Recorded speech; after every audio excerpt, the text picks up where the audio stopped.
আজকের বিশেষ সংবাদ। বহরমপুর লোকসভা কেন্দ্রের তৃণমূল কংগ্রেসের প্রার্থী ইউসুফ পাঠানের সমর্থনে আজ দুপুর 2টো থেকে অভিষেক বন্দ্যোপাধ্যায়ের বহরমপুর টেক্সটাইল মোড় হইতে জামতলা বিষ্ণুপুর কালীবাড়ি পর্যন্ত রোড শো করলেন।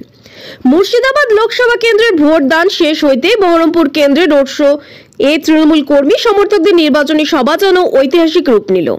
তৃণমূল কংগ্রেসের সর্বভারতীয় সাধারণ সম্পাদক অভিষেক বন্দ্যোপাধ্যায় বিজেপি ও কংগ্রেসকে কটাক্ষ করলেন। মুর্শিদাবাদ জেলার রবিন হুড বলে পরিচিত 5 বার সংসদ সদস্য ও প্রদেশ কংগ্রেস সভাপতি অধীর রঞ্জন চৌধুরীকে বিভিন্নভাবে তোপ দাগলেন আজকের সভায়। ব্যুরো রিপোর্ট, দমকল MK টিভি।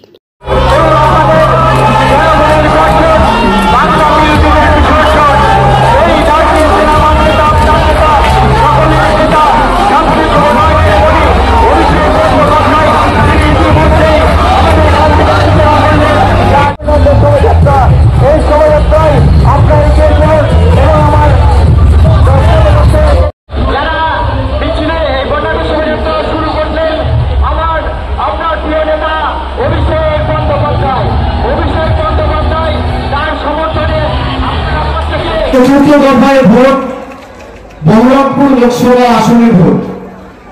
বাংলা জুড়ে যে 42টা লোকসভায় আমরা লড়াই করছি, আমাদের লড়াই সরাসরি বিজেপির বিরুদ্ধে, কিন্তু বহরমপুর লোকসভা কেন্দ্রে আমাদের লড়াই বিজেপি প্রার্থী এবং তার দামি ক্যান্ডিডেটের বিরুদ্ধে, বিজেপির এজেন্টের বিরুদ্ধে। যে 5 বছর বিজেপির দ্বারা যখন বাংলার 10 কোটি মানুষ নিপীড়িত, বঞ্চিত, লাঞ্ছিত, অত্যাচারিত, শোষিত হয়েছে, তখন এখানকার সংসদ কোনদিন প্রতিবাদ প্রতিরোধের ভাষা, আন্দোলনের রাস্তা বেছে নিয়ে রাস্তায় নামেনি।